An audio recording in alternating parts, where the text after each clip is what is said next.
जी हाँ, चिल्लाओ मत, चुपचाप सुनो मोदी जी। राफेल पर संसद में कर दी तगड़ी बेइज्जती। सिब्बल ने गिना दिए एक एक प्लेन। बहुत स्वागत है आप सभी का। आप देख रहे हैं द राजनीति का विशेष सेगमेंट खबर और विश्लेषण। मैं हूं जबार खान।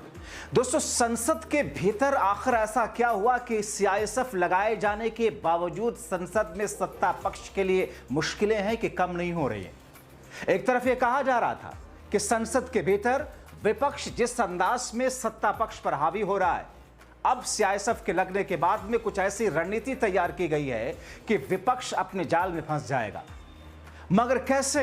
विपक्ष के एक सांसद और सुप्रीम कोर्ट के वरिष्ठ अधिवक्ता और सुप्रीम कोर्ट बार एसोसिएशन के अध्यक्ष ने प्रधानमंत्री मोदी को खामोश रहने का एक तरीके से संकेत दिया और किस अंदाज में एक एक प्लेन गिराए हैं। कैसे भारी संसद में बेइज्जती सी महसूस हुई मोदी शाह समेत पूरे एनडीए कुनबा को, आपको तफसील से बताते हैं और खुद उन्हीं की जुबानी सुनवाते हैं। विस्तार से अंत तक आपको बताएंगे दोस्तों, अंत तक आपसे बने रहने की अपील। दोस्तों, कपिल सिब्बल एक ऐसा नाम जो कि पूर्व केंद्रीय मंत्री, सुप्रीम कोर्ट के वरिष्ठ अधिवक्ता, सुप्रीम कोर्ट के बार एसोसिएशन के अध्यक्ष और ऐसे बहुत सारे केसेस में आपने उनको डिग्री हासिल करते हुए देखा जिसमें लोग मान रहे थे कि जीत एक तरीके से असंभव है, मगर कपिल सिब्बल ने कर दिखाया।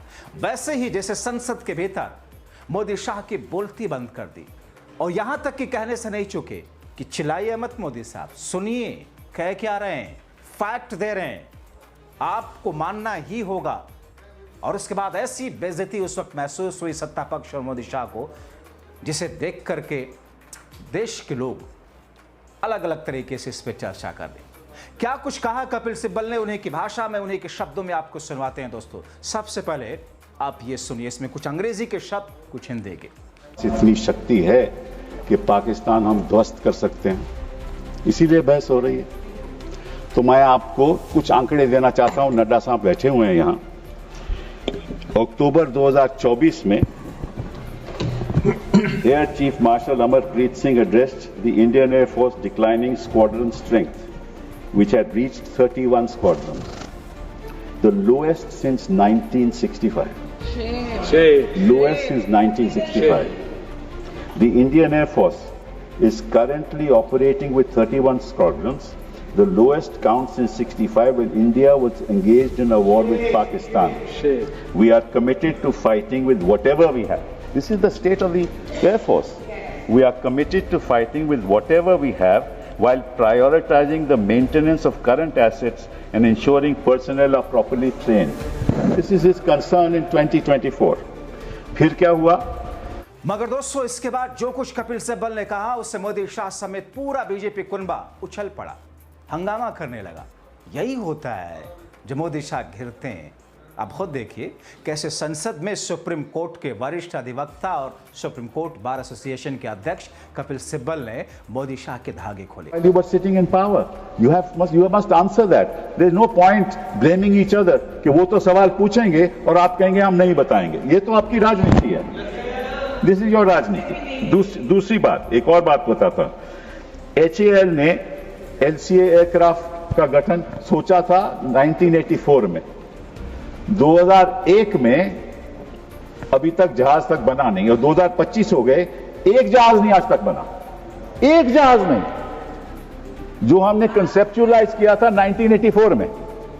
आप क्या कर रहे हो?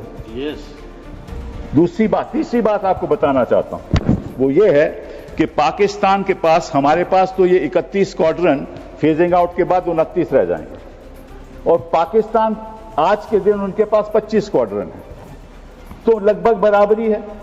और साथ साथ में 133 स्क्वाड्रन चीन के हैं। साहब आप मुझे नहीं, आपका समय समाप्त हो गया, समाप्त हो गया। मैं बैठ जाता हूं। आपका समय समाप्त हो गया। सुनना नहीं चाहते तो मैं क्या कर सकते हैं? Your time is over. मैं कोई विवादित बात नहीं कर रहा, मैं देश के प्रति बात कर रहा हूं, कोई विवादित बात कर रहा हूं। मैं देश के प्रति आंकड़े बता रहा हूं देश की जनता को कि आप कितने संगीन हैं। आप अपनी देश की रक्षा के लिए क्या कर रहे हैं? समाप्त हो चुका है, इसलिए हमने बेल बजाया है। और मैंने अभी दूसरा स्पीकर को बुलाया है, doctor Sasmit Patra. Nothing will go on record, Dr. Saswit Patra.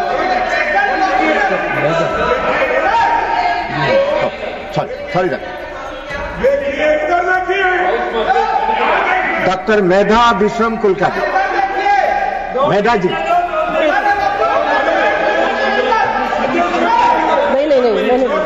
नहीं मैंने बोलूंगा। Time is over, nothing is going on record.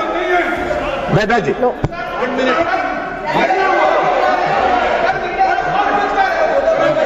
पहले से समय कम है, मैं ऐसे भीड़ में नहीं बोलूंगी। उसको नहीं मिलेगा।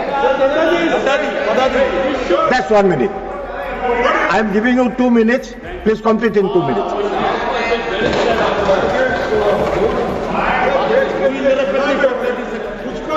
टाइम दे दिया, आप बात बात पर क्यों उठ जाते हैं? आप एलो किया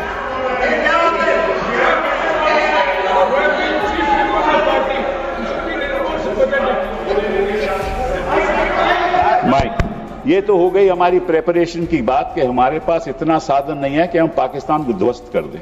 और हम लड़ाई केवल पाकिस्तान से नहीं लड़ रहे, पाकिस्तान और चीन एक साथ है। वो सारी टेक्नोलॉजी चीन पाकिस्तान को दे रहा है, स्पेशली कि उनके पास तो स्टेल्थ एयरक्राफ्ट्स हैं। हमारा ये जो राफेल है, it is a half stealth aircraft. It has got avionics but is only got it's got half stealth characteristics। बात तो है। अब बात आए हम सिंदूर ऑपरेशन पहलगाम की। जब पहलगाम में 26 लोग की मृत्यु हुई तो ऑब्वियसली टेररिस्ट 400 किलोमीटर अंदर आए थे और उनके पास AK-47 थे और बाकी भी औजार उनके पास में मॉडर्न थे। तो किसी को पता नहीं चला, किसी को पता नहीं चला कि 400 किलोमीटर अंदर आके उन्होंने 26 लोगों की हत्या की। पहली बात ये। और वो 1 किलोमीटर थे हमारे स्टेशन, एयर मिलिट्री स्टेशन में, ओनली 1 किलोमीटर अवे। पहली बात ये। दूसरी बात, 8 अप्रैल को गृह मंत्री जी जम्मू कश्मीर गए। वहां उन्होंने लेफ्टिनेंट गवर्नर सिन्हा साहब के साथ मीटिंग की। मीटिंग में उन्होंने कहा कि भाई हमारी व्यवस्था इंटेलिजेंस की क्या है बताइए हमें, और सिक्योरिटी क्या है बताइए हमें। 22 अप्रैल को यह हादसा हो गया और उसकी वजह यह है कि आपने उमर अब्दुल्ला को उस मीटिंग में बुलाया ही नहीं। अगर आप लीडरशिप को एक मिनट लीडर अरे मुझे बोलने तो दीजिए। अब ये देखो सर, मुझे अगर मुझे बोलिए, आप बोलिए। मैं यही कह रहा हूं नहीं कर रहा है, आप बोलिए। इंफॉर्मेशन कहां से आती है? इंफॉर्मेशन जनता से आती है। अगर कोई हादसा होने वाला हो, कोई माइक ही बंद कर देते हैं। जाहिर तौर पर जिस अंदाज में कपिल सिब्बल दहाड़े और एक एक करके धागे खोले, कपिल सिब्बल का इतना कहना इस तरीके से धागे खोलने पर सत्ता पक्ष बौखला गया। मगर सिब्बल ठान करके आए थे कि एक एक करके सारी थेथरई निकालनी है। सुनिए कैसे सिब्बल ने थेथरई निकाली। अरे मुझे बोलने तो दीजिए। अब ये देखो सर, मुझे अगर मुझे बोलिए, आप बोलिए। मैं यही कह रहा हूं नहीं कर रहा है, आप बोलिए। इंफॉर्मेशन कहां से आती है? इंफॉर्मेशन जनता से आती है। अगर कोई हादसा होने वाला हो, कोई माइक ही बंद कर देते हैं। आप बोलिए, आप बोलिए। मैं और इंफॉर्मेशन कहां आती है कि टेररिस्ट एक्टिविटी होने वाली है? जनता से आती है। जनता कौन है? वहां जम्मू कश्मीर की जनता है। उसके लीडर कौन है? उमर अब्दुल्ला साहब। अब उनको मीटिंग में नहीं रखोगे, जनता के साथ आपका वार्तालाप नहीं होगा, बातचीत नहीं होगी, आपको इंफॉर्मेशन कहां से पहुंचेगी? धन्यवाद। इंफॉर्मेशन नहीं पहुंचेगी। धन्यवाद। और नड्डा साहब एक और बात, प्लीज डोंट इंटरप्ट। नड्डा साहब एक और बात बता दूं, आप 2014 में यूपीए सरकार चली गई। 2014 के बाद 16, 17, 18, 19, 20 जितनी मृत्यु सिविलियंस और सिक्योरिटी पर्सनल की हुई वो 2014 से कहीं ज्यादा थी। धन्यवाद। कहीं ज्यादा थी। धन्यवाद। मतलब क्या हुआ? धन्यवाद। 370 धन्यवाद डॉक्टर साहब। आपने सब कुछ कर दिया।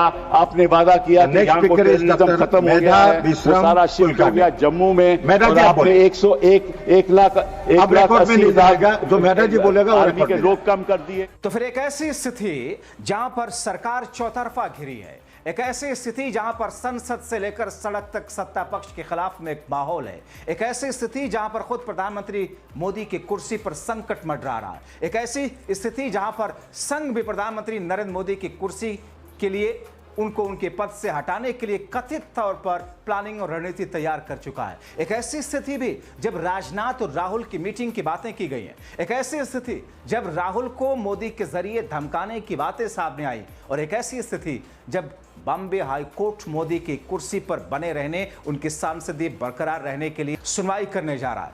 तो ऐसी स्थिति में मोदी और शाह के लिए चिंता कितनी बड़ी है, माथे पर उभरती हुई लकीरें दर्शा रही हैं। आप क्या कहेंगे दोस्तों? अपनी राय कमेंट बॉक्स में जरूर लिखें। अभी के लिए इतना ही, बहुत शुक्रिया।